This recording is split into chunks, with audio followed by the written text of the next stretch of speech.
क्या आप जानते हैं कि अगर आप आज 40,000 रुपया महीना किराया दे रहे हैं तो 20 साल बाद आपको 2.6 लाख महीना किराया देना पड़ सकता है। जी हाँ, आज हम जानेंगे कि आखिर घर खरीदना बेहतर है या किराए पर रहना, और इसका जवाब आपको हैरान कर देगा। नमस्कार दोस्तों, आज के महंगाई के ज़माने में हर व्यक्ति के मन में यह सवाल जरूर आता है, क्या मुझे होम लोन लेकर घर खरीदना चाहिए या फिर किराए पर रहना बेहतर रहेगा। आज मैं आपको एक डिटेल्ड एनालिसिस के साथ बताऊंगा कि 1 करोड़ के घर के लिए 20 साल का कंपैरिजन करने पर कौन सा ऑप्शन आपको ज्यादा फायदा देगा। चलिए सबसे पहले समझते हैं होम लोन वाली सिचुएशन। मान लेते हैं आप 1 करोड़ का घर खरीद रहे हैं। सबसे पहले आपको 20% यानी 20 लाख का डाउन पेमेंट देना होगा। बाकी 80 लाख के लिए आप होम लोन लेंगे। अगर हम करंट मार्केट रेट 8.5% ब्याज मान ले तो 20 साल की अवधि पर आपकी मंथली ईएमआई होगी 69,426 रुपये। अब सुनिए यह इंटरेस्टिंग बात, 20 साल में आप कुल 86.6 लाख सिर्फ ब्याज में चुकाएंगे। मतलब आपकी टोटल कॉस्ट हो जाएगी डाउन पेमेंट 20 लाख, लोन का मूलधन 80 लाख, ब्याज 86.6 लाख, टोटल 1 करोड़ 86 लाख।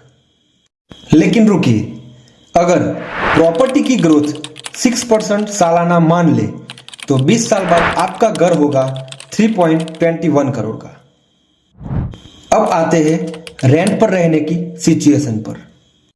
वही घर अगर आप 40,000 मंथली रेंट पर ले ले और हर साल 10% किराया बढ़े, जो कि आजकल के मेट्रो सिटीज में नॉर्मल है, तो क्या होगा आइए जानते हैं। पहले साल 40,000 प्रति महीना, दूसरे साल 44,000 प्रति महीना और तीसरे साल 48,400 प्रति महीना, और 20वें साल में आपका मंथली रेंट हो जाएगा 2.67 लाख। जी हाँ, आपने सही सुना, 2.67 लाख महीना। 20 साल में आपका टोटल रेंट एक्सपेंडिचर होगा 2 करोड़ 75 लाख। लेकिन एक एडवांटेज यह है कि शुरुआती सालों में ईएमआई और रेंट का जो डिफरेंस है वो आप इन्वेस्ट कर सकते हैं। अगर वो 10% एनुअल रिटर्न दे तो 20 साल बाद आपके पास 64 लाख का इन्वेस्टमेंट पोर्टफोलियो तैयार हो सकता है। अब आते हैं मेन कंपैरिजन पर। 20 साल बाद की फाइनल पोजीशन। घर खरीदने वाले व्यक्ति के पास 3 करोड़ 21 लाख का घर, total investment 1 crore 86 lakh, net gain 1 crore 35 lakh, और रेंट पर रहने वाले व्यक्ति के पास कोई प्रॉपर्टी एसेट्स नहीं होगा, लेकिन 64 लाख का investment portfolio, total expenditure 2 crore 75 lakh. यानी क्लियर विनर है घर खरीदने वाला व्यक्ति। कई एक्सपर्ट का कहना है कि किराए पर रहना शॉर्ट टर्म के लिए फ्लेक्सिबल ऑप्शन है, खासकर यंग प्रोफेशनल के लिए जो जॉब के चलते लोकेशन चेंज करते रहते हैं। लेकिन लॉन्ग टर्म वेल्थ बिल्डिंग के लिए प्रॉपर्टी ओनरशिप सबसे बेहतर स्ट्रेटेजी है। आपको मिलता है tax benefit under section 80C और 24B के तहत। दूसरा, प्रॉपर्टी एप्रिसिएशन का फायदा। तीसरा, रेंटल इनकम की पॉसिबिलिटी। चौथा, फाइनेंशियल सिक्योरिटी। लेकिन यह डिसीजन सिर्फ नंबर्स पर बेस नहीं होना चाहिए, कुछ और फैक्टर भी है।